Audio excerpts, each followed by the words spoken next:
कभी सोचा है कि एक साधारण इंसान जो हमारे बीच ही जन्मा, हमारी तरह बड़ा हुआ, हमारी ही तरह कमजोरियां और संदेहों से घिरा था, वह इंसान कैसे पूरी दुनिया को सत्य और अहिंसा का सबसे बड़ा संदेश दे गया। आज हम जिस महात्मा गांधी को जानते हैं, जिन्हें दुनिया सत्य और अहिंसा के पुजारी के रूप में पूजती है, वे भी कभी हमारी ही तरह एक साधारण व्यक्ति थे। वे भी हमारी तरह गलतियां करते थे, वे भी भयभीत होते थे, वे भी संकोच और असमंजस से गुजरते थे। लेकिन फिर ऐसा क्या हुआ कि वही मोहनदास करमचंद गांधी, जिसे दुनिया बापू कहकर याद करती है, इतिहास का सबसे बड़ा नायक बन गया। ये यात्रा सिर्फ गांधी जी की नहीं है, ये हर उस इंसान की यात्रा है जो अपने जीवन में सत्य की खोज करना चाहता है, जो अपनी कमजोरियों को पहचानकर उन्हें अपनी ताकत में बदलना चाहता है। ये कहानी सिर्फ एक इंसान की नहीं, बल्कि एक विचारधारा की है, एक ऐसे विचार की जिसने दुनिया को ये दिखाया कि सच्चाई की ताकत किसी भी हथियार से बड़ी हो सकती है और अहिंसा किसी भी युद्ध से अधिक प्रभावशाली हो सकती है। मोहनदास से महात्मा तक की यात्रा। गांधी जी का जीवन ये साबित करता है कि महानता जन्म से नहीं मिलती, बल्कि उसे अपने कर्मों से अर्जित किया जाता है।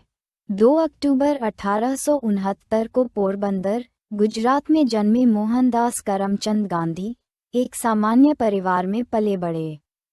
उनके पिता करमचंद गांधी एक सम्मानित दीवान थे, लेकिन वे कोई राजा या धनी व्यापारी नहीं थे।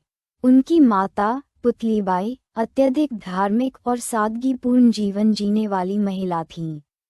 इसी घर में एक ऐसा बच्चा जन्मा जो न केवल भारत बल्कि पूरी दुनिया के लिए प्रेरणा बनने वाला था। छोटे मोहनदास आम बच्चों की तरह थे, डरपोक, संकोची और कभी-कभी अपनी ही गलतियों में उलझे रहने वाले। लेकिन उनके भीतर एक अलग बात थी, वे हर चीज को गहराई से समझने की कोशिश करते थे। वे सवाल पूछते थे, वे सोचते थे, वे प्रयोग करते थे, और यही प्रयोग उनके पूरे जीवन का आधार बना। उनका जीवन एक सतत प्रयोगशाला बन गया, जहां उन्होंने सत्य को परखा, खुद को परखा और अपने विचारों को परखा। यही कारण है कि उनकी आत्मकथा का नाम भी पड़ा, सत्य के साथ मेरे प्रयोग। गांधी, एक विचार जो कभी मरता नहीं। गांधी सिर्फ एक इंसान नहीं थे, वे एक विचार थे, और विचारों को न तो कैद किया जा सकता है, न मारा जा सकता है। उनका जीवन हमें ये सिखाता है कि महानता किसी विशेष शक्ति या विशेषाधिकार की मोहताज नहीं होती।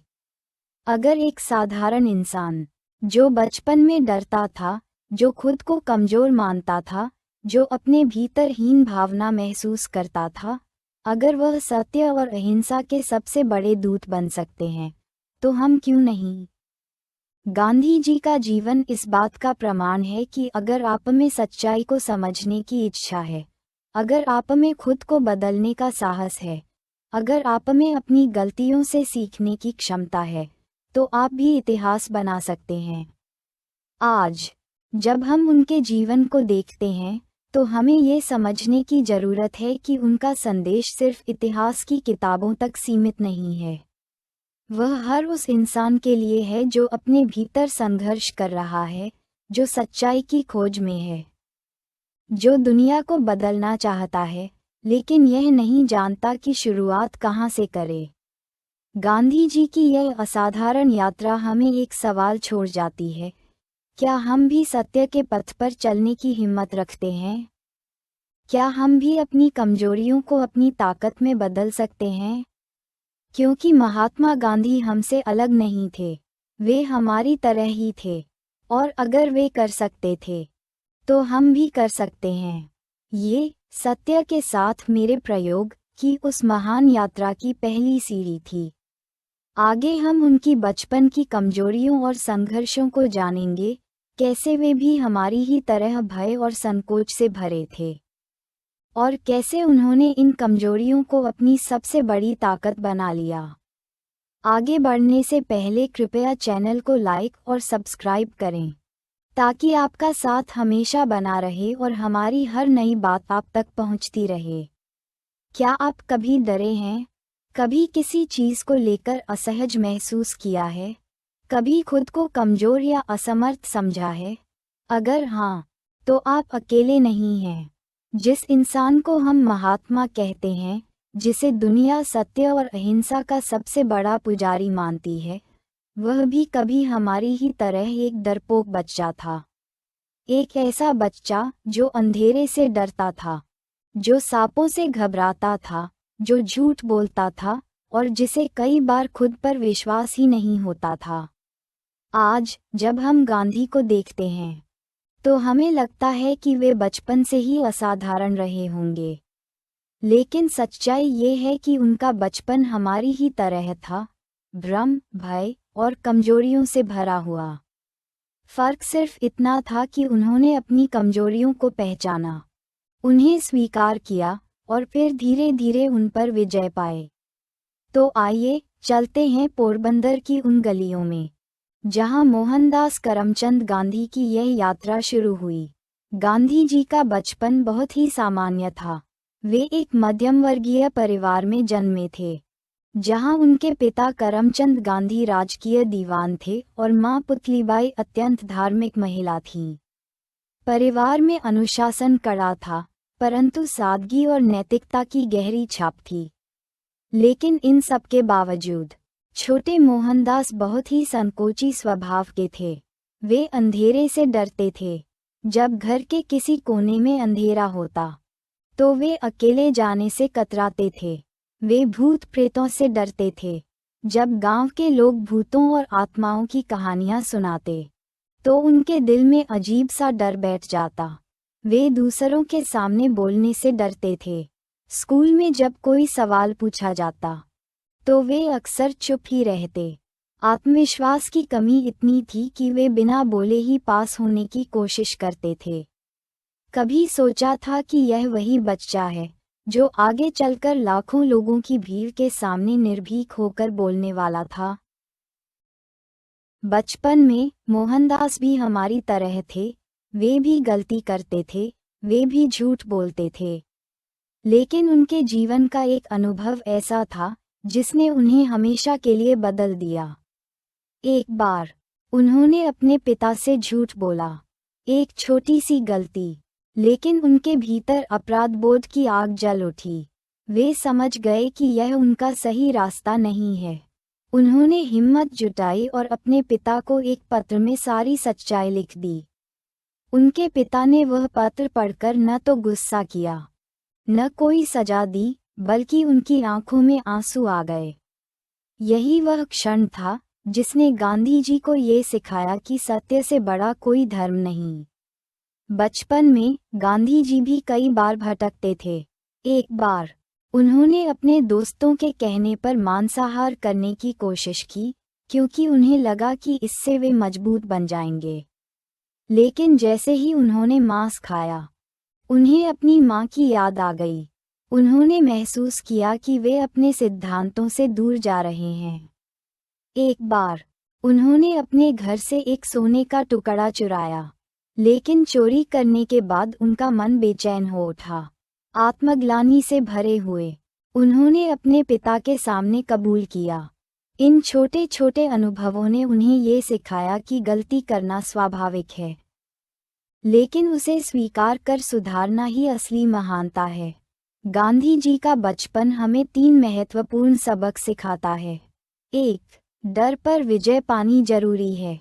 वे अंधेरे से डरते थे, लेकिन उन्होंने साहस से उस डर का सामना किया। आगे चलकर उन्होंने दुनिया के सबसे बड़े साम्राज्य से लड़ने का साहस जुटाया। 2. गलती करना गलत नहीं, गलती को दोहराना गलत है। उन्होंने झूठ बोला, लेकिन उसे स्वीकार कर खुद को सुधारने का संकल्प लिया। उन्होंने अपनी कमजोरियों को अपनी ताकत में बदला। 3. सत्य और नैतिकता ही असली शक्ति है। जब उन्होंने अपने पिता को पत्र में सच बताया, तो उन्होंने पाया कि सत्य में अपार शक्ति होती है। यह वही सत्य था जिसने आगे चलकर सत्याग्रह को जन्म दिया। गांधी जी का जीवन हमें ये बताता है कि महान बनने के लिए विशेष शक्तियों की जरूरत नहीं होती, सिर्फ सत्य, साहस और आत्मनिरीक्षण की आवश्यकता होती है। अगर एक डरपोक, झूठ बोलने वाला, कमजोर बच्चा आगे चलकर इतिहास का सबसे बड़ा सत्यवादी बन सकता है, तो हम क्यों नहीं? गांधी हमसे अलग नहीं थे, वे भी हमारी तरह थे। फर्क सिर्फ इतना था कि उन्होंने खुद को पहचाना, अपनी गलतियों से सीखा और सही रास्ता चुना। तो अब सवाल ये है, क्या हम भी अपने डर, संकोच और कमजोरियों से ऊपर उठ सकते हैं? क्योंकि हर मोहनदास के भीतर एक महात्मा छिपा होता है। ये सत्य के साथ मेरे प्रयोग की दूसरी कड़ी थी। आगे हम जानेंगे कि कैसे गांधी जी ने सत्य की खोज में अपने जीवन का पहला सबसे बड़ा सबक सीखा। क्या आपने कभी सोचा है कि सत्य क्या है? क्या सत्य सिर्फ वही है जो हम देखते और सुनते हैं, या फिर सत्य कुछ और भी गहरा होता है? बहुत से लोग सोचते हैं कि सत्य बोलना ही सत्य की परिभाषा है। लेकिन अगर सत्य सिर्फ शब्दों तक सीमित होता, तो शायद गांधी जी का जीवन इतना प्रेरणादायक नहीं बनता। उनके लिए सत्य सिर्फ एक नैतिक मूल्य नहीं था, यह उनका संकल्प, उनकी खोज और उनका सबसे बड़ा जीवन प्रयोग था। आज हम ये जानेंगे कि कैसे एक साधारण बालक ने सत्य की खोज में अपने जीवन का पहला सबसे बड़ा सबक सीखा। गांधी जी ने सत्य को एक साधारण नियम के रूप में नहीं देखा, बल्कि उन्होंने इसे अपने जीवन का सबसे बड़ा सिद्धांत बना लिया। उनके लिए सत्य केवल सच बोलने तक सीमित नहीं था। सत्य का अर्थ था 1. स्वयं के प्रति ईमानदार रहना। 2. जो सही है उसके लिए खड़े होना, भले ही पूरी दुनिया आपके खिलाफ हो। 3. किसी भी भय या स्वार्थ से परे जाकर सत्य को अपनाना। गांधी जी का मानना था कि सत्य ही ईश्वर है। उन्होंने कहा था, सत्य ही ईश्वर है और ईश्वर ही सत्य है। लेकिन यह विचार उनके भीतर अचानक नहीं आया।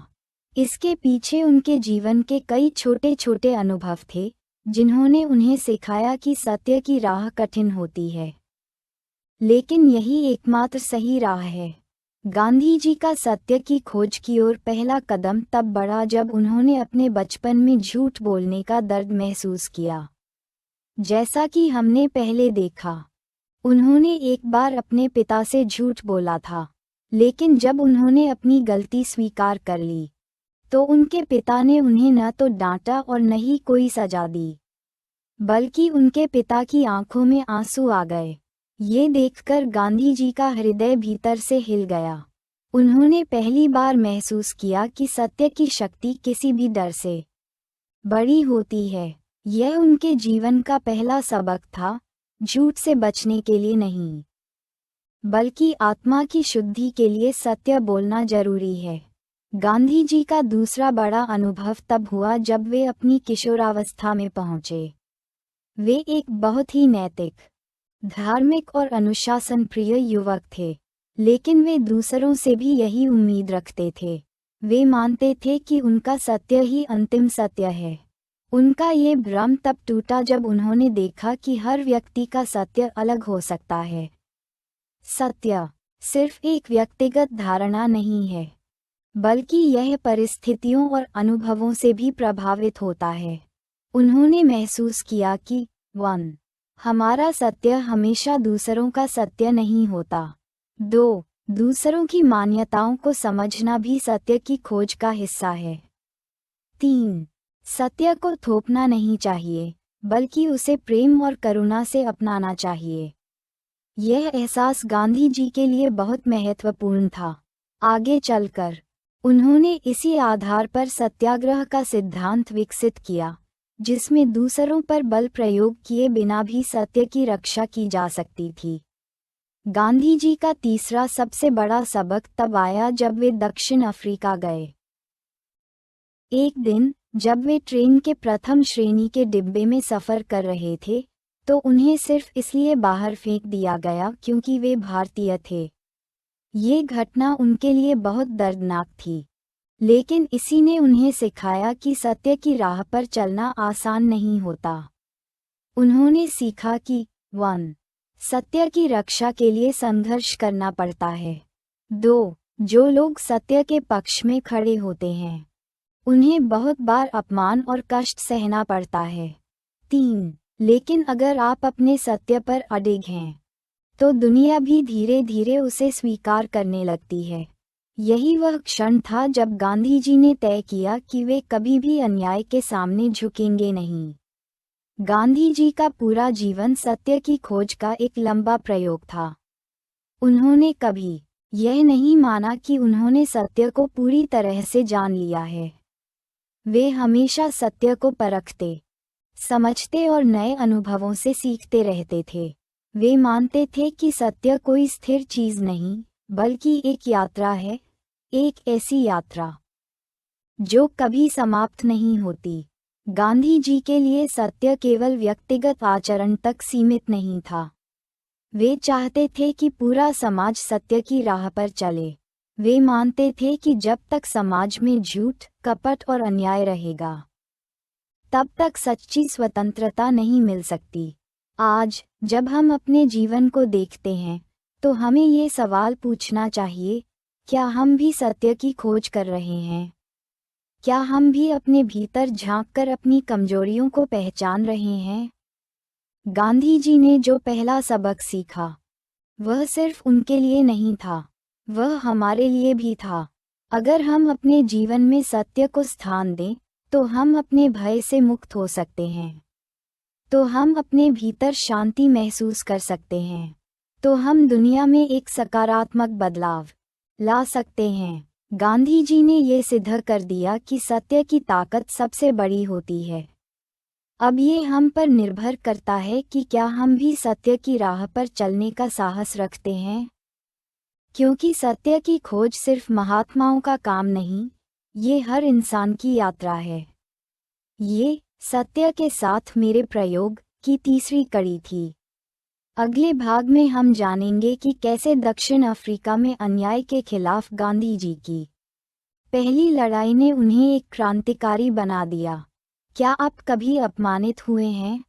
क्या आपने कभी ऐसा अनुभव किया है जब आपको सिर्फ आपकी जाति, धर्म, रंग या पहचान के कारण कमतर समझा गया हो? अगर हाँ, तो आप उस दर्द को समझ सकते हैं जो मोहनदास करमचंद गांधी ने दक्षिण अफ्रीका में पहली बार महसूस किया था। गांधी जी का जीवन भारत की गलियों में नहीं, बल्कि हजारों मील दूर दक्षिण अफ्रीका की उन पटरियों पर बदल गया था, जहां एक अकेले भारतीय को सिर्फ उसकी पहचान के कारण ट्रेन से बाहर फेंक दिया गया था।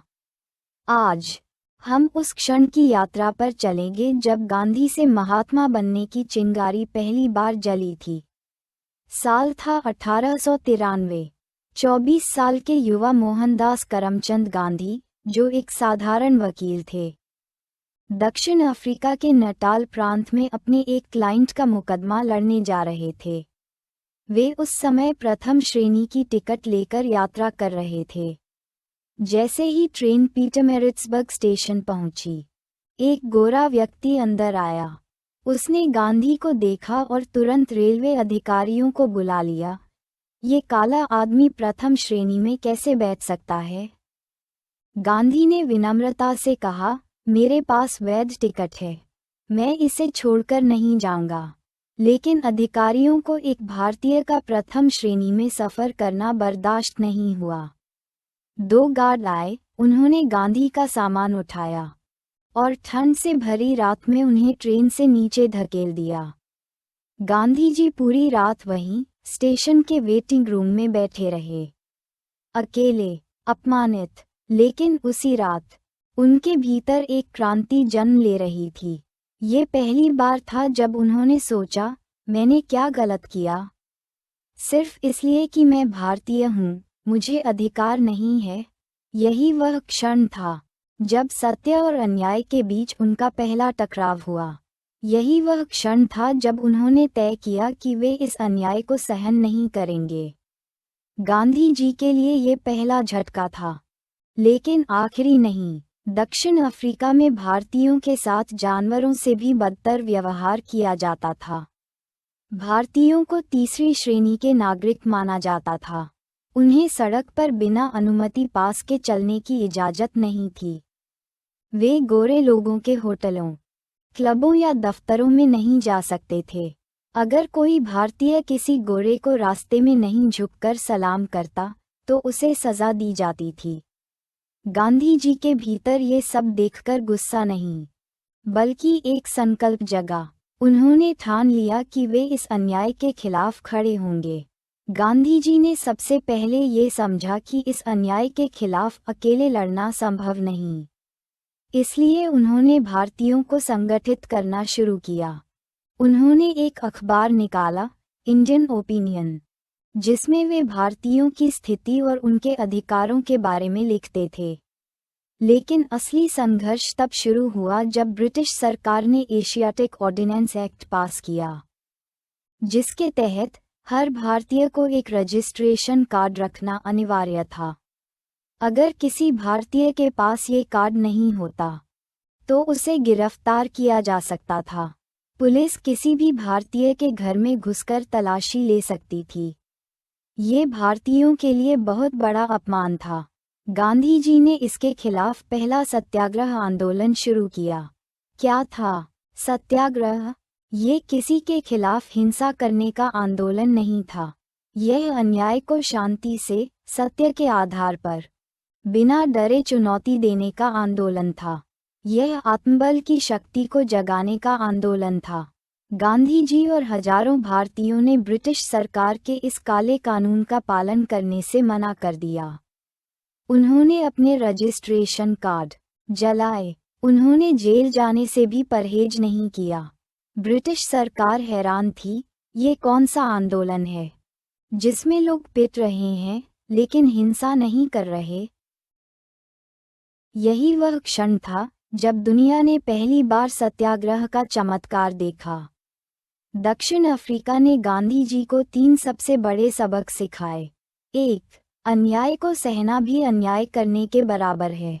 अगर हम चुपचाप अन्याय को सह लेंगे तो अन्याय और बढ़ेगा। 2. सत्य और अहिंसा सबसे बड़ी ताकत हैं। उन्होंने देखा कि बिना हथियार उठाए भी, बिना किसी को चोट पहुंचाए भी एक साम्राज्य को झुकाया जा सकता है। 3. संगठित संघर्ष ही बदलाव लाता है। अकेला आदमी लड़ाई नहीं जीत सकता। जब लोग एकजुट होते हैं तब बदलाव आता है। भारत लौटने की तैयारी, अब असली संघर्ष होगा। दक्षिण अफ्रीका ने गांधी जी को एक नया रूप दिया। अब वे सिर्फ एक साधारण वकील नहीं थे, वे एक विचारधारा बन चुके थे। उन्होंने वहां 21 साल तक संघर्ष किया और भारतीयों के अधिकारों की रक्षा की। लेकिन अब उनका असली उद्देश्य स्पष्ट हो चुका था, भारत को स्वतंत्र कराना। साल 1915 में गांधी जी भारत लौटे, लेकिन अब वे पहले जैसे गांधी नहीं थे। अब वे सत्याग्रह के जनक थे। अब वे अहिंसा के पुजारी थे। अब वे महात्मा बनने की ओर अग्रसर थे। आज भी दुनिया में अन्याय मौजूद है। आज भी हमें बहुत से ऐसे हालात मिलते हैं जहां हमें अपने अधिकारों के लिए खड़ा होना पड़ता है। लेकिन सवाल ये है, क्या हम भी सत्याग्रह की शक्ति को समझते हैं? क्या हम भी बिना डर के सत्य के मार्ग पर चलने की हिम्मत रखते हैं? गांधी जी ने दिखाया कि अगर एक अकेला व्यक्ति भी ठान ले तो वह पूरी दुनिया को बदल सकता है। तो अब सवाल ये है, क्या हम भी अपनी जिंदगी में अन्याय के खिलाफ खड़े होने की हिम्मत रखते हैं? क्योंकि हर मोहनदास के भीतर एक गांधी छिपा होता है। ये सत्य के साथ मेरे प्रयोग की चौथी कड़ी थी। अगले भाग में हम जानेंगे कि कैसे अहिंसा का दर्शन गांधी जी के हाथों में दुनिया को बदलने वाला सबसे बड़ा हथियार बन गया। क्या सचमुच बिना हिंसा के कोई लड़ाई जीती जा सकती है? क्या प्रेम और सत्य की शक्ति तलवार और बंदूकों से ज़्यादा ताकतवर हो सकती है? अगर आप इतिहास उठाकर देखें तो आपको पता चलेगा कि दुनिया में जितनी भी क्रांतियां हुई हैं, वे या तो तलवार से लड़ी गईं या फिर खून खराबे से भरी हुई थीं। लेकिन महात्मा गांधी ने एक ऐसा तरीका खोजा जो पहले कभी किसी ने नहीं अपनाया था, अहिंसा। उन्होंने दुनिया को दिखाया कि बिना हथियार उठाए, बिना किसी को नुकसान पहुंचाए भी एक साम्राज्य को झुकाया जा सकता है। आज हम जानेंगे कि कैसे अहिंसा गांधी जी के हाथों में दुनिया को बदलने वाला सबसे बड़ा हथियार बन गई। अहिंसा का मतलब क्या था? गांधी जी के लिए अहिंसा का मतलब सिर्फ यह नहीं था कि किसी पर शारीरिक हमला न किया जाए। अहिंसा का गहरा अर्थ था 1. मन, वचन और कर्म से किसी को नुकसान न पहुंचाना। 2. क्रोध और नफरत से खुद को मुक्त करना। 3. सिर्फ दूसरों के खिलाफ हिंसा से बचना ही नहीं, बल्कि अपने भीतर की बुराइयों के खिलाफ भी लड़ना। गांधी जी मानते थे कि असली वीरता तलवार उठाने में नहीं, बल्कि उसे म्यान में रखने में होती है। उनके लिए अहिंसा सिर्फ एक विचार नहीं, बल्कि एक संपूर्ण जीवन शैली थी। गांधी जी ने अहिंसा का पहला बड़ा प्रयोग दक्षिण अफ्रीका में किया। जब ब्रिटिश सरकार ने भारतीयों के लिए अपमानजनक कानून बनाए, तो लोगों ने सोचा कि इस अन्याय के खिलाफ हिंसक विद्रोह ही एकमात्र रास्ता है। लेकिन गांधी जी ने कहा, अगर हम भी हिंसा का सहारा लेंगे, तो हम और अन्यायियों में क्या फर्क रहेगा? उन्होंने लोगों को एकजुट किया और सत्याग्रह चलाया। लोगों ने विरोध किया, लेकिन किसी पर हमला नहीं किया। उन्होंने अपना काम छोड़ दिया, लेकिन गुस्से में आकर कोई हिंसा नहीं की। वे पिटे, जेल गए, लेकिन अहिंसा के मार्ग से नहीं हटे, और अंततः ब्रिटिश सरकार झुक गई। यही गांधी जी की सबसे बड़ी जीत थी। उन्होंने सिद्ध कर दिया कि बिना हिंसा के भी न्याय पाया जा सकता है। जब गांधी जी भारत लौटे, तो यहाँ का माहौल अलग था। लोग ब्रिटिश हुकूमत के खिलाफ उबल रहे थे।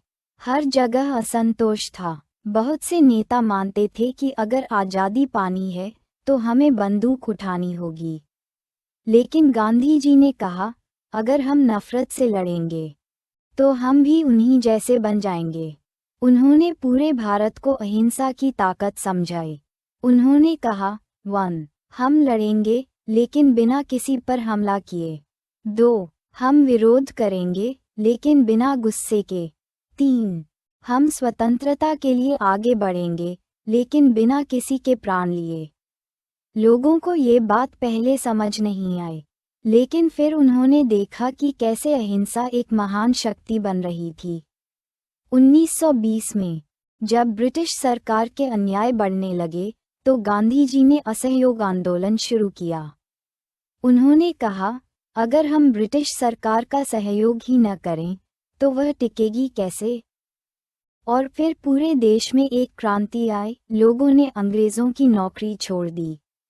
विद्यार्थियों ने सरकारी स्कूलों का बहिष्कार कर दिया। हजारों लोगों ने ब्रिटिश सामानों का त्याग कर दिया। लेकिन इस पूरी क्रांति में एक भी हिंसक घटना नहीं हुई। ब्रिटिश सरकार हिल गई। उन्हें समझ नहीं आया कि यह कैसा विद्रोह है जो बिना बंदूक उठाए उन्हें कमजोर कर रहा है। यही था अहिंसा का जादू। फिर आया 1930 का साल। ब्रिटिश सरकार ने कानून बना दिया कि कोई भी भारतीय अपने लिए नमक नहीं बना सकता। सबको सरकार से ही नमक खरीदना होगा।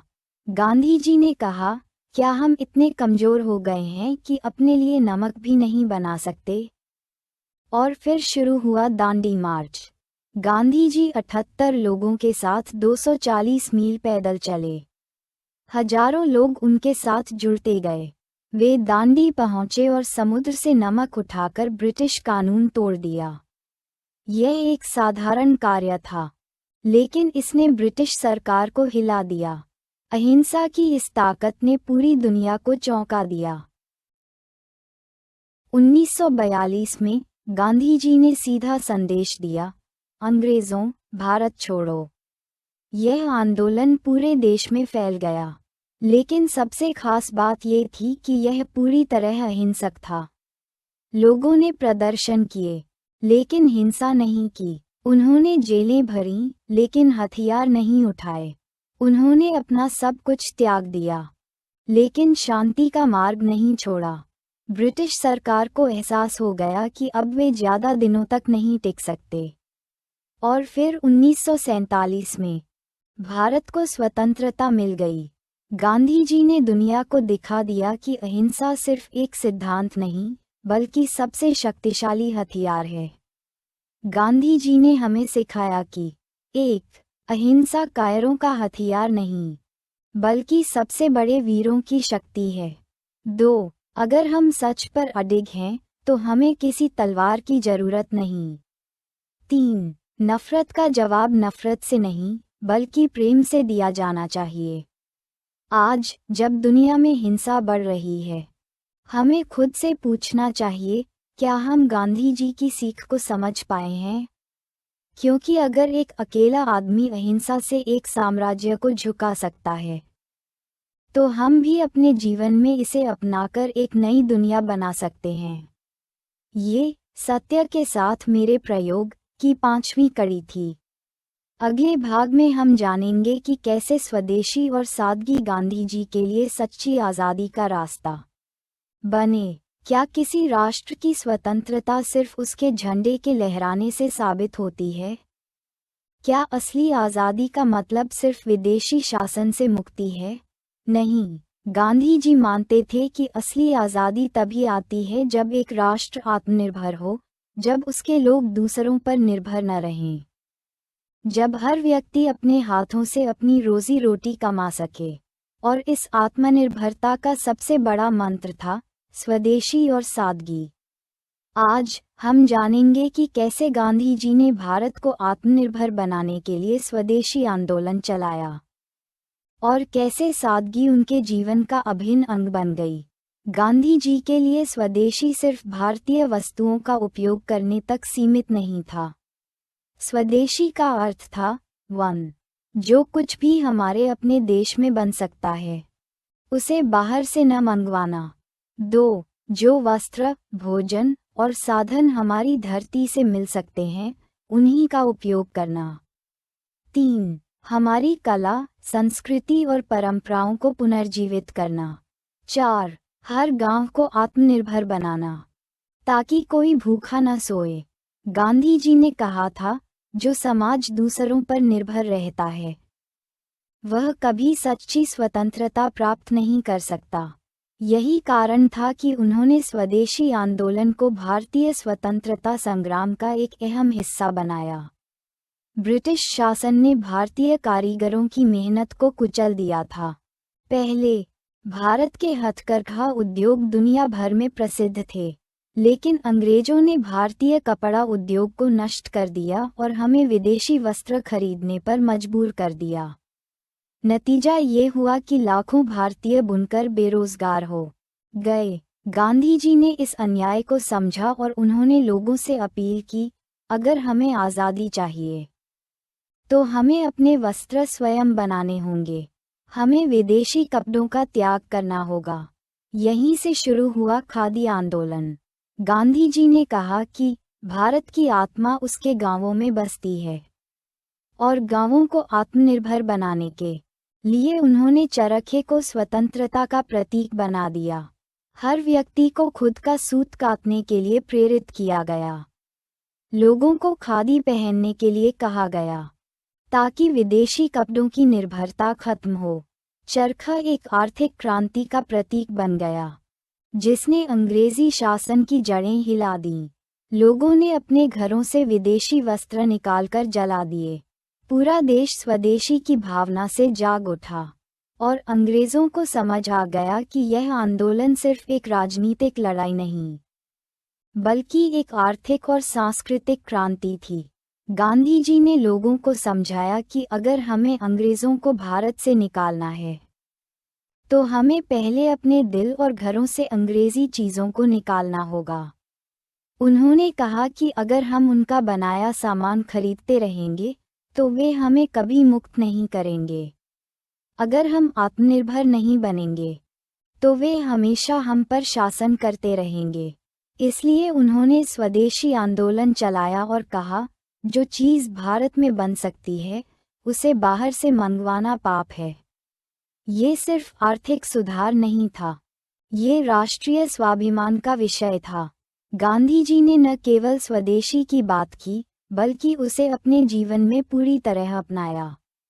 उन्होंने खुद खादी के कपड़े पहने, वह केवल उतना ही खाते जितनी जरूरत होती। वह जमीन पर सोते, सादा जीवन जीते और अपने हाथों से काम करते। उन्होंने धन दौलत को कभी अपनी जरूरत नहीं समझा। उनकी सादगी ही उनकी सबसे बड़ी ताकत थी। गांधी जी ने कहा था, सादा जीवन उच्च विचार ही सच्ची स्वतंत्रता का मार्ग है। क्या आज हम स्वदेशी और सादगी को समझ पाए हैं? आज जब हम अपने चारों ओर देखते हैं तो क्या हमें महसूस नहीं होता कि हम फिर से उसी गुलामी की ओर बढ़ रहे हैं? हम विदेशी कंपनियों पर निर्भर होते जा रहे हैं। हम उन चीज़ों का उपयोग कर रहे हैं जो हमारे देश में भी बन सकती हैं। हम उपभोगवाद में उलझ गए हैं और सादगी को भूलते जा रहे हैं। गांधी जी का संदेश आज भी उतना ही महत्वपूर्ण है जितना तब था। अगर हम स्वदेशी और सादगी को अपनाएं, तो न केवल हम एक मजबूत राष्ट्र बना सकते हैं, बल्कि एक खुशहाल और आत्मनिर्भर जीवन भी जी सकते हैं। गांधी जी की सबसे बड़ी सीख: 1. सच्ची स्वतंत्रता आत्मनिर्भरता में है। 2. जो समाज अपनी चीजें खुद बना सकता है, वही शक्तिशाली बनता है। 3. सादगी और संयम से जीवन जीना ही असली आनंद है। 4. स्वदेशी अपनाकर हम न केवल अपनी अर्थव्यवस्था को मजबूत कर सकते हैं, बल्कि अपनी आत्मा को भी स्वच्छ कर सकते हैं। आज हम सबको खुद से यह सवाल पूछना चाहिए, क्या हम गांधी जी की इस सीख को अपनाने के लिए तैयार हैं? क्योंकि अगर एक अकेले व्यक्ति ने चरखा चलाकर पूरे ब्रिटिश साम्राज्य को हिला दिया, तो हम भी अपनी आदतों को बदलकर इस देश को आत्मनिर्भर बना सकते हैं। ये सत्य के साथ मेरे प्रयोग की छठी कड़ी थी। अगले भाग में हम जानेंगे कि कैसे धर्म और नैतिकता गांधी जी के जीवन का आधार बने। धर्म का असली अर्थ क्या है? क्या ये केवल मंदिर, मस्जिद, गिरजाघर और गुरुद्वारे तक सीमित है? क्या धर्म का मतलब सिर्फ पूजा पाठ और कर्मकांड है? गांधी जी के लिए धर्म एक गहरी नैतिक अनुभूति थी, एक ऐसी शक्ति जो मनुष्य को सच्चाई, प्रेम और सेवा की ओर ले जाती है। उनके लिए धर्म और नैतिकता अलग अलग चीजें नहीं थीं। उनका मानना था कि अगर कोई व्यक्ति धार्मिक है लेकिन उसका जीवन नैतिक नहीं है, तो उसका धर्म अधूरा है। आज हम जानेंगे कि कैसे गांधी जी का पूरा जीवन धर्म और नैतिकता पर आधारित था और कैसे उन्होंने अपने कर्मों से दुनिया को सच्ची आस्था का मार्ग दिखाया। गांधी जी का धर्म किसी एक संप्रदाय या किताब तक सीमित नहीं था। उन्होंने हिंदू धर्म के गीता के उपदेशों को आत्मसात किया। उन्होंने इस्लाम की करुणा और समर्पण को समझा। उन्होंने ईसाई धर्म में प्रेम और बलिदान की भावना को देखा। उन्होंने जैन और बौद्ध धर्म की अहिंसा को अपनाया। उनका मानना था कि सभी धर्मों का सार एक ही है, सत्य, अहिंसा और प्रेम। उन्होंने कहा था, सत्य ही ईश्वर है और ईश्वर ही सत्य है। गांधी जी का धर्म कोई संकीर्ण विचारधारा नहीं थी, बल्कि एक व्यापक दृष्टिकोण था जिसमें संपूर्ण मानवता समाई हुई थी। धर्म और राजनीति, क्या वे एक साथ चल सकते हैं?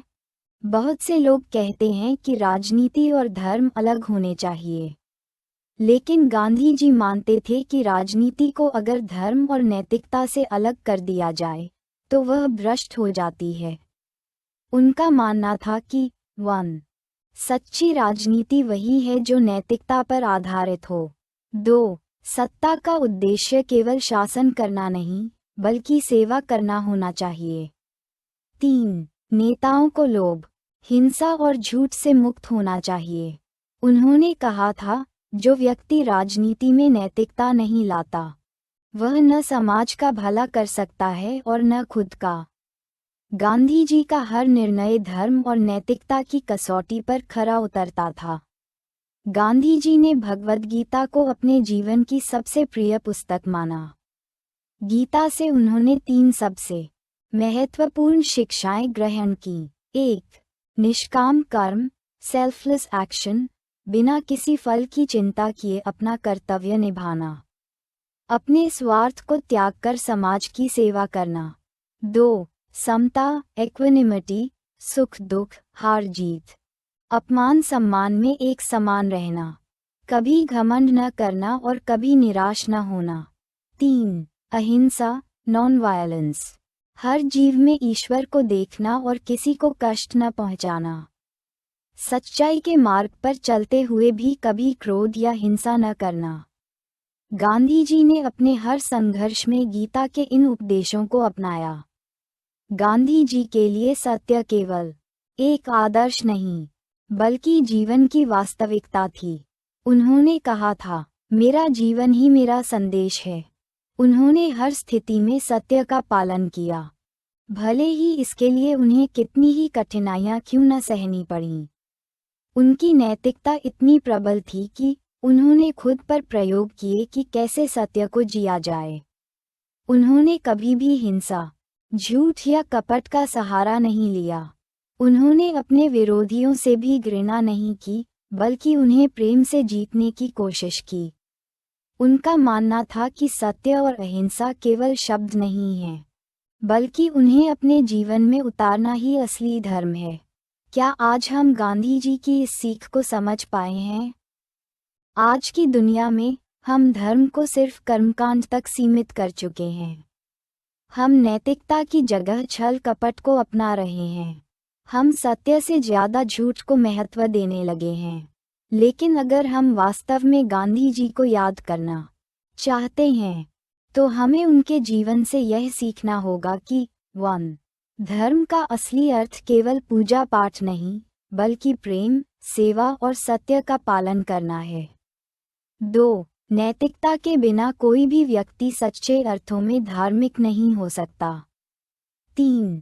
अगर हम सत्य, अहिंसा और करुणा के मार्ग पर चलें, तो हम न केवल खुद का, बल्कि पूरी दुनिया का कल्याण कर सकते हैं। गांधी जी की सबसे बड़ी सीख। 1. सच्चा धर्म वही है जो सबको जोड़ता है, तोड़ता नहीं। 2. सत्य ही ईश्वर है और ईश्वर ही सत्य है। 3. राजनीति का आधार नैतिकता होनी चाहिए, तभी वह समाज का भला कर सकती है। 4. अगर हम सच और अहिंसा के मार्ग पर चलेंगे, तो कोई भी शक्ति हमें कमजोर नहीं कर सकती। आज हमें खुद से यह सवाल पूछना चाहिए, क्या हम गांधी जी की इस सीख को अपने जीवन में अपना सकते हैं? क्योंकि अगर एक अकेला व्यक्ति सत्य और अहिंसा के बल पर पूरे ब्रिटिश साम्राज्य को हिला सकता है, तो हम भी अपनी जिंदगी में सत्य और नैतिकता को अपनाकर एक नई दुनिया बना सकते हैं। ये सत्य के साथ मेरे प्रयोग की 7वीं कड़ी थी। अगले भाग में हम जानेंगे कि गांधी जी ने अपनी गलतियों से क्या सीखा और कैसे उन्होंने अपने जीवन को एक प्रयोगशाला की तरह प्रयोगों से भरा। क्या महात्मा गांधी भी गलतियां करते थे? हाँ। क्या वह हर बार सही होते थे? नहीं। तो फिर वे महात्मा कैसे बने? क्योंकि उन्होंने अपनी गलतियों को स्वीकार किया, उनसे सीखा और अपने जीवन को एक प्रयोगशाला बना दिया। गांधी जी ने अपने बारे में कहा था, मैं जो कुछ भी हूँ, वह मेरी गलतियों और उनसे मिली सीख का ही परिणाम है। आज हम जानेंगे कि कैसे गांधी जी ने अपनी गलतियों से सीखा और कैसे हर गलती ने उन्हें और मजबूत बनाया। गलती करना बुरा नहीं, उसे दोहराना बुरा है। गांधी जी मानते थे कि हर इंसान गलती कर सकता है। गलती हमें कमजोर नहीं बनाती, बल्कि हमें सुधारने का मौका देती है। जो इंसान अपनी गलतियों को स्वीकार कर लेता है, वही असली ताकतवर होता है। गांधी जी ने कभी अपनी गलतियों को छिपाया नहीं, बल्कि उन्होंने अपने जीवन में जो भी गलतियां की, उन्हें खुलकर स्वीकार किया और उन्हें ठीक करने का प्रयास किया। उनका जीवन एक खुली किताब की तरह था। जिसमें हर गलती एक सबक बन गई। गांधी जी ने अपने बचपन में कई गलतियां की। उन्होंने चोरी की, उन्होंने मांसाहार का झूठ बोला, उन्होंने धूम्रपान करने की कोशिश की, लेकिन सबसे बड़ी बात ये थी कि उन्होंने हर गलती को स्वीकार किया और उससे सीखा। एक बार जब उन्होंने अपने परिवार से चोरी की तो उनके मन में बहुत पछतावा हुआ। उन्होंने एक पत्र लिखा और अपने पिता के चरणों में रख दिया। उनके पिता ने कुछ नहीं कहा, लेकिन उनकी आंखों से आंसू गिरने लगे। गांधी जी को समझ आ गया कि सच बोलने में दर्द तो हो सकता है, लेकिन वह दिलों को जोड़ता है। यहीं से उनके जीवन में सत्य की खोज शुरू हुई। गांधी जी ने अपनी शादीशुदा जिंदगी में भी कई गलतियां की। कभी उन्होंने अपनी पत्नी कस्तूरबा पर गुस्सा किया, कभी उन्होंने अहंकार में आकर कठोर शब्द कहे, लेकिन समय के साथ उन्होंने जाना कि असली प्रेम में अधिकार नहीं, समर्पण होता है। 2. रिश्तों को अहंकार से नहीं, त्याग और समझ से निभाया जाता है।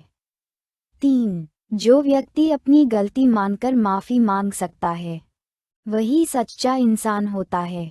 गांधी जी ने कस्तूरबा से क्षमा मांगना भी सीखा और अपनी भावनाओं को नियंत्रित करना भी। गांधी जी ने अपने राजनीतिक जीवन में भी कई गलतियां की। 1. चंपारण आंदोलन से पहले का संकोच। जब उन्हें पहली बार चंपारण में किसानों की समस्या बताई गई, तो उन्हें लगा कि वह अकेले अंग्रेजों के खिलाफ क्या कर सकते हैं। लेकिन फिर उन्होंने अपनी झिझक और संकोच को पीछे छोड़ा और किसानों के लिए संघर्ष किया। यही चंपारण आंदोलन गांधी जी की पहली बड़ी सफलता बनी। 2. असहयोग आंदोलन का अचानक अंत। 1922 में असहयोग आंदोलन पूरे देश में जोर पकड़ चुका था, लेकिन जब चौरी चौरा में कुछ आंदोलनकारियों ने हिंसा की, तो गांधी जी ने अचानक आंदोलन वापस ले लिया। उनके कई साथी इससे नाराज हो गए, लेकिन गांधी जी ने कहा, हमें अहिंसा के रास्ते पर ही चलना होगा, चाहे कितनी ही कठिनाइयां क्यों न आएं। यह फैसला विवादित था, लेकिन गांधी जी ने इसे एक सबक की तरह लिया और भविष्य में अपने आंदोलनों को और मजबूत बनाया। 3. भारत विभाजन को न रोक पाना। गांधी जी चाहते थे कि भारत और पाकिस्तान एक साथ रहें, लेकिन वह देश के बंटवारे को नहीं रोक सके। यह उनकी सबसे बड़ी हार थी। उन्होंने इसे अपनी सबसे बड़ी गलती माना और अपने आखिरी दिनों तक इस दर्द को महसूस किया, लेकिन इसके बावजूद उन्होंने हिंदू मुस्लिम एकता के लिए संघर्ष किया और अंतिम समय तक शांति का संदेश दिया। गांधी जी ने हमें सिखाया कि 1. गलती करने से मत डरो, लेकिन उससे सीखो। 2. गलती को छिपाने की बजाय उसे स्वीकार करो और सुधारो। 3. जो इंसान अपनी गलती मानकर खुद को सुधारता है, वही महान बनता है। उन्होंने अपने जीवन को एक प्रयोगशाला बना दिया, जहां हर गलती एक नया सबक बनती गई। क्या आज हम अपनी गलतियों से सीख रहे हैं? आज हम सब अपनी गलतियों को छिपाने की कोशिश करते हैं, अपने दोषों के लिए दूसरों को जिम्मेदार ठहराते हैं, सच्चाई से भागते हैं और अहंकार में जीते हैं। लेकिन अगर हम वाकई गांधी जी से कुछ सीखना चाहते हैं, तो हमें अपनी गलतियों को स्वीकारने और उनसे आगे बढ़ने की हिम्मत लानी होगी। गांधी जी की सबसे बड़ी सीख। 1. इंसान गलतियों से ही सीखता है, लेकिन उसे वही गलती दोहरानी नहीं चाहिए। 2. अपनी गलती स्वीकार करने में कोई शर्म नहीं, बल्कि यही सच्ची ताकत है। 3. हर असफलता हमें एक नया सबक देती है, जो हमें और मजबूत बनाता है। 4. जो इंसान अपने जीवन को प्रयोगशाला बना लेता है, वही असली महात्मा बन सकता है। आज हमें खुद से यह सवाल पूछना चाहिए, क्या हम अपनी गलतियों से सीखने के लिए तैयार हैं? क्योंकि अगर गांधी जी अपनी गलतियों से सीखकर महात्मा बन सकते हैं, तो हम भी अपनी गलतियों को सुधारकर एक बेहतर इंसान बन सकते हैं। ये सत्य के साथ मेरे प्रयोग की 8वीं कड़ी थी। अगले भाग में हम जानेंगे कि गांधी जी ने अपने परिवार और व्यक्तिगत जीवन में कितने बड़े त्याग किए और कैसे उन्होंने राष्ट्र के लिए अपने निजी सुखों को बलिदान कर दिया। एक व्यक्ति जो पूरे देश के लिए लड़ता रहा, क्या उसने अपने परिवार को समय दिया? क्या जिसने भारत को आज़ादी दिलाई, उसने अपने अपनों को भी खो दिया? क्या देश की सेवा के लिए व्यक्तिगत जीवन को त्याग देना सही है? गांधी जी का जीवन सिर्फ सत्य और अहिंसा की लड़ाई नहीं थी। यह एक महान त्याग की कहानी थी। त्याग अपने परिवार का, अपने सुखों का, अपने सपनों का। आज हम जानेंगे कि कैसे गांधी जी ने अपने देश के लिए अपने निजी जीवन को बलिदान कर दिया। गांधी जी के जीवन में एक कठिन संघर्ष था, परिवार के प्रति जिम्मेदारी और देश के प्रति कर्तव्य। एक ओर थी उनकी पत्नी कस्तूरबा, जिनसे उनका बचपन का रिश्ता था। दूसरी ओर था देश, जिसे वे अपनी आत्मा मानते थे। एक ओर थे उनके बच्चे, जो अपने पिता का प्यार चाहते थे। दूसरी ओर थे लाखों भारतीय, जो उनकी राह देख रहे थे। गांधी जी ने राष्ट्र के लिए अपने परिवार को त्याग दिया। ये त्याग आसान नहीं था, ये दर्द भरा था, लेकिन उन्होंने इसे स्वीकार किया।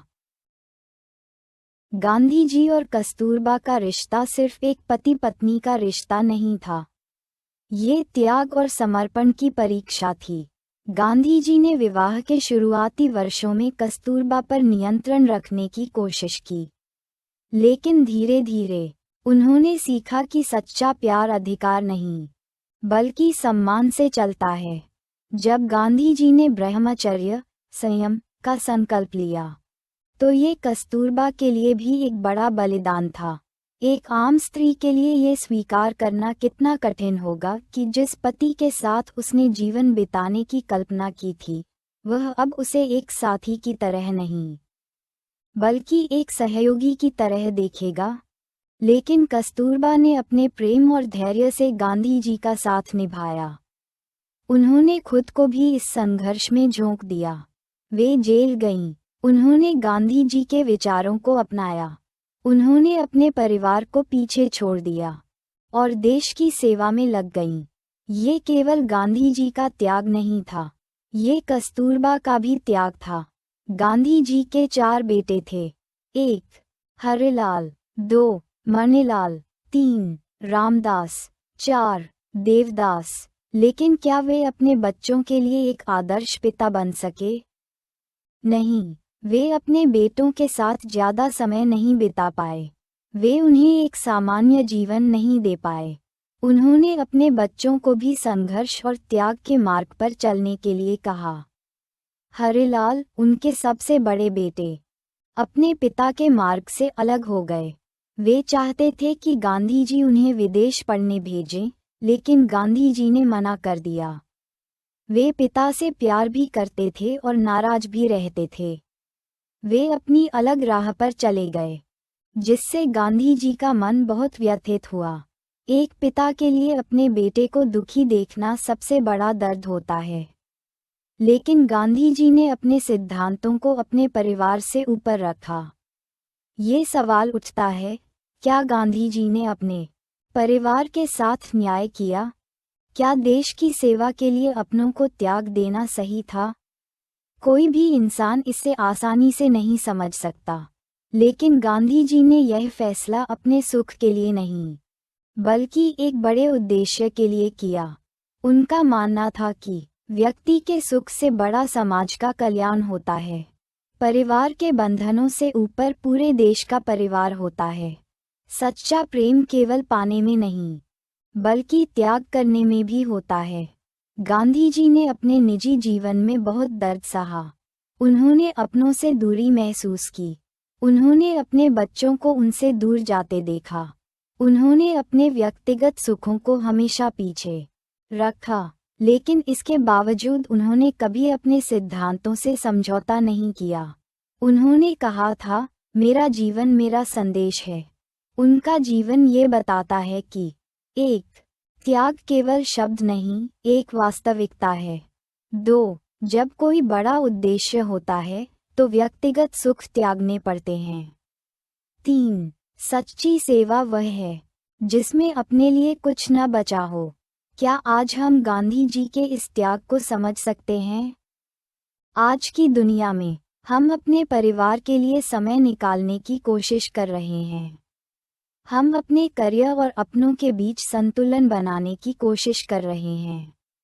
हम अपने लिए और समाज के लिए दोनों के बीच फंसे हुए हैं।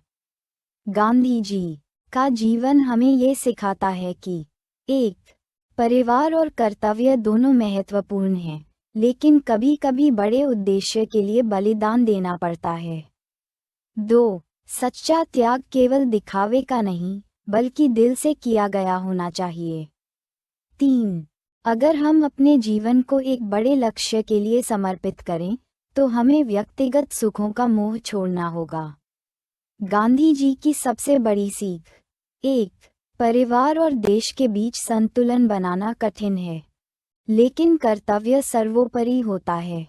2. सच्चा प्रेम केवल पाने में नहीं, बल्कि देने और त्यागने में भी होता है। 3. व्यक्ति का जीवन केवल अपने लिए नहीं, बल्कि समाज के लिए होना चाहिए। 4. जो अपने सुख को छोड़कर दूसरों के लिए जीता है, वही अमर हो जाता है। आज हमें खुद से यह सवाल पूछना चाहिए, क्या हम भी अपने जीवन में कुछ बड़ा करने के लिए त्याग करने को तैयार हैं? क्योंकि अगर गांधी जी अपने निजी सुखों को त्याग कर पूरी दुनिया के लिए प्रेरणा बन सकते हैं, तो हम भी अपने जीवन में कुछ महान कर सकते हैं।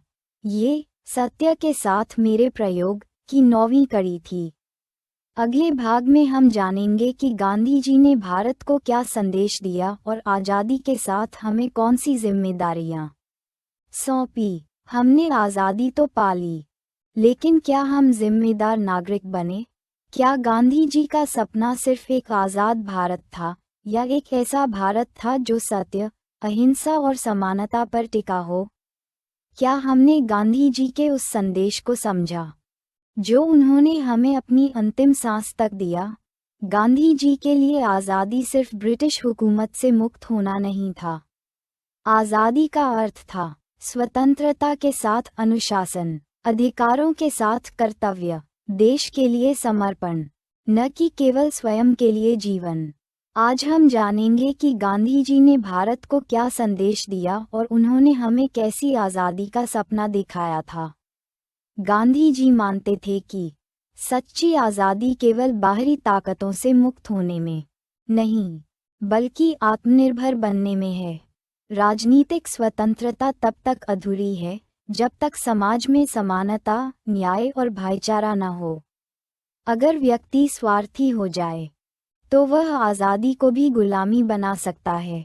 उन्होंने कहा था, मैं ऐसे भारत के लिए काम करूंगा जिसमें गरीब से गरीब इंसान भी यह महसूस कर सके कि यह उसका अपना देश है। क्या हमने वैसा भारत बनाया, या हम आज भी अमीरी गरीबी, ऊंच नीच और जात पात की बेड़ियों में जकड़े हैं? गांधी जी का भारत कैसा होना चाहिए था? 1. आत्मनिर्भर भारत। गांधी जी ने कहा था, जब तक हम खुद पर निर्भर नहीं होंगे, तब तक कोई भी हमें सच्ची आज़ादी नहीं दे सकता। उन्होंने हमें 3 चीज़ें सिखाईं। स्वदेशी अपनाओ, खुद के श्रम पर विश्वास करो, अर्थव्यवस्था को बाहरी ताकतों से मुक्त करो। क्या आज हम आत्मनिर्भर हैं, या हम अब भी दूसरों पर निर्भर हैं? 2.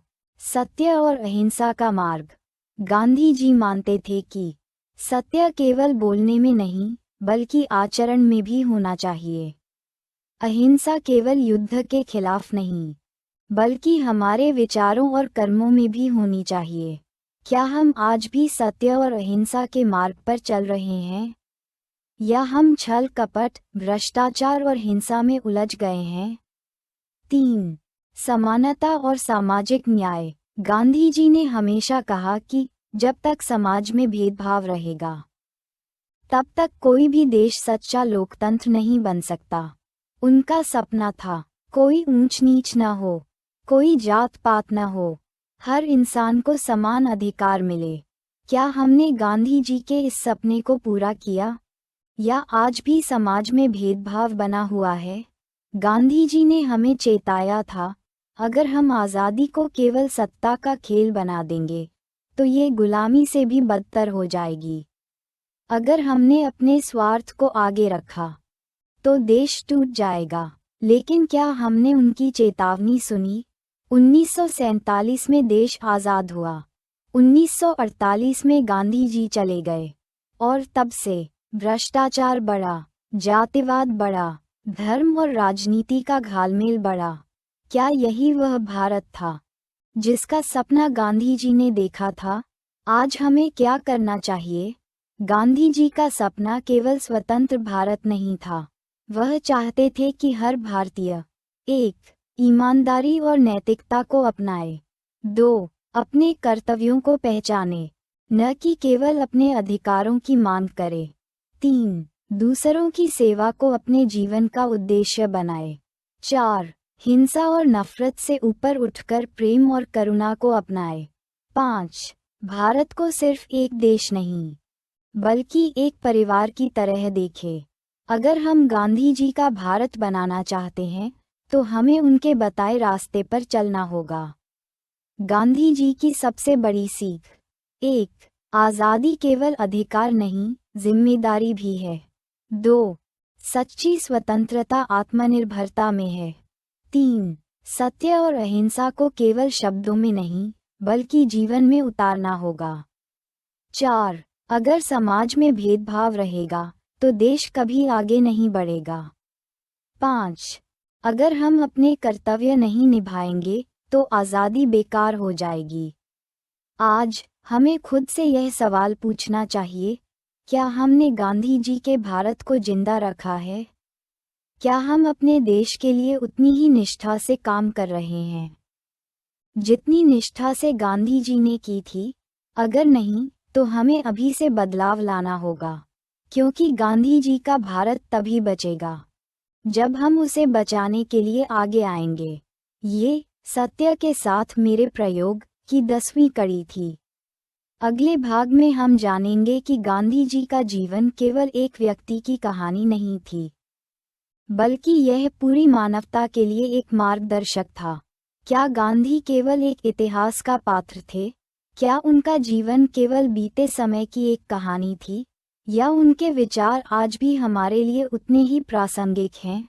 गांधी जी का जीवन सिर्फ उनका व्यक्तिगत संघर्ष नहीं था, ये सत्य, अहिंसा, त्याग और मानवता की एक ज्वलंत गाथा थी।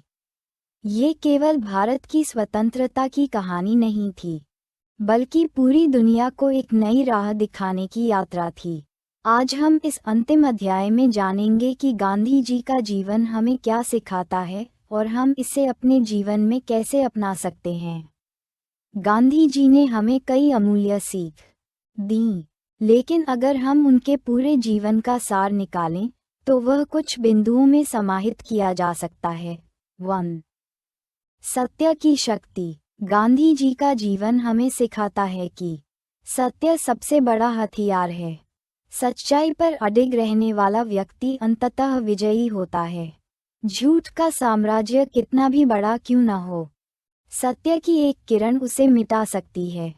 क्या हम आज भी सत्य को अपने जीवन में उतारते हैं, या हम सुविधानुसार सत्य को तोड़ते मरोड़ते हैं?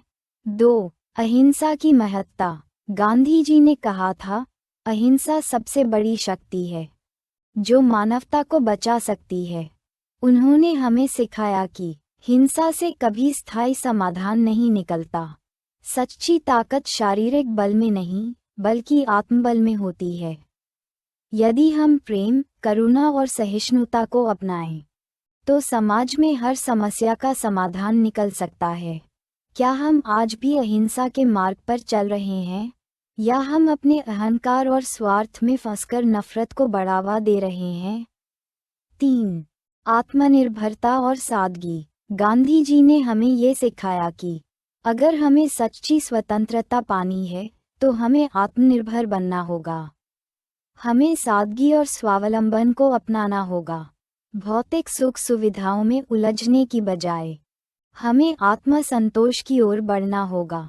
क्या हम आज आत्मनिर्भर बने हैं, या हम आज भी दूसरों पर निर्भर होकर अपने भविष्य की राह देख रहे हैं? 4. सेवा और परोपकार। गांधी जी का पूरा जीवन सेवा और परोपकार का संदेश था। उन्होंने अपने सुखों को छोड़कर समाज के लिए काम किया। उन्होंने अपने व्यक्तिगत जीवन को त्याग कर राष्ट्र को आगे रखा। उन्होंने हमें सिखाया कि सच्ची खुशी केवल अपने लिए नहीं, बल्कि दूसरों की सेवा में मिलती है। क्या हम भी अपने जीवन में सेवा को महत्व देते हैं, या हम केवल अपने व्यक्तिगत सुखों की दौड़ में लगे हैं? 5. आत्मानुशासन और आत्मसंयम। गांधी जी का जीवन हमें सिखाता है कि अगर हम दुनिया को बदलना चाहते हैं, तो पहले खुद को बदलना होगा। अगर हमें समाज में सुधार चाहिए, तो हमें पहले अपने भीतर अनुशासन लाना होगा। अगर हम सच्चे अर्थों में स्वतंत्र बनना चाहते हैं, तो हमें अपने मन, विचार और इच्छाओं को नियंत्रित करना होगा।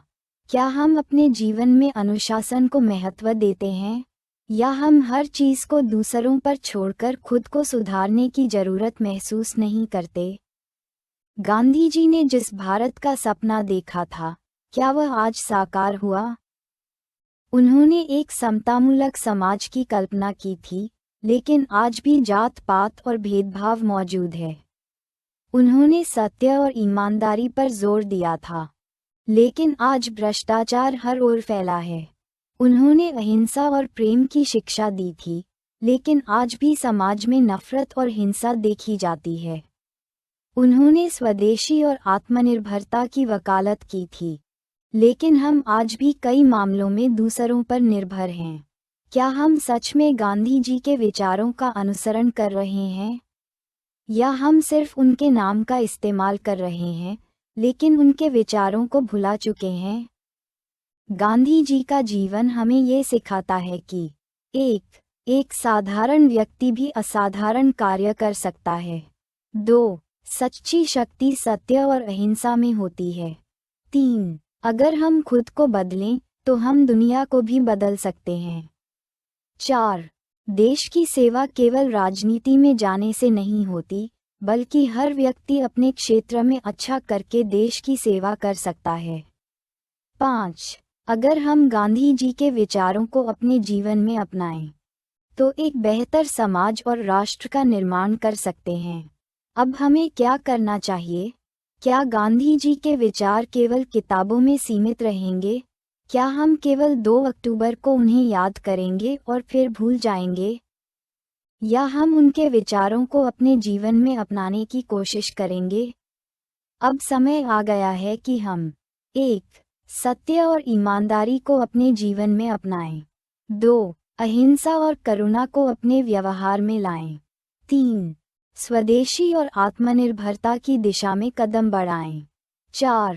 स्वार्थ और लालच को छोड़कर सेवा और परोपकार की भावना रखें। 5. अपने भीतर अनुशासन और संयम विकसित करें। अगर हम ऐसा कर पाए, तो गांधी जी का सपना केवल एक सपना नहीं रहेगा, बल्कि हकीकत बन जाएगा। गांधी जी का अंतिम संदेश। 1. आप जो बदलाव दुनिया में देखना चाहते हैं, पहले खुद में लाएं। 2. सत्य ही ईश्वर है। 3. मेरा जीवन ही मेरा संदेश है।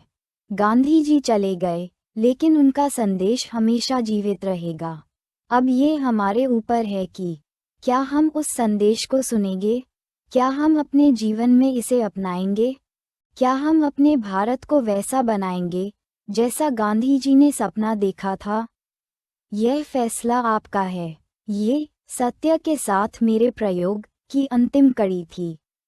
गांधी जी का जीवन केवल अतीत की एक कहानी नहीं, बल्कि भविष्य की राह दिखाने वाला एक दीपक है।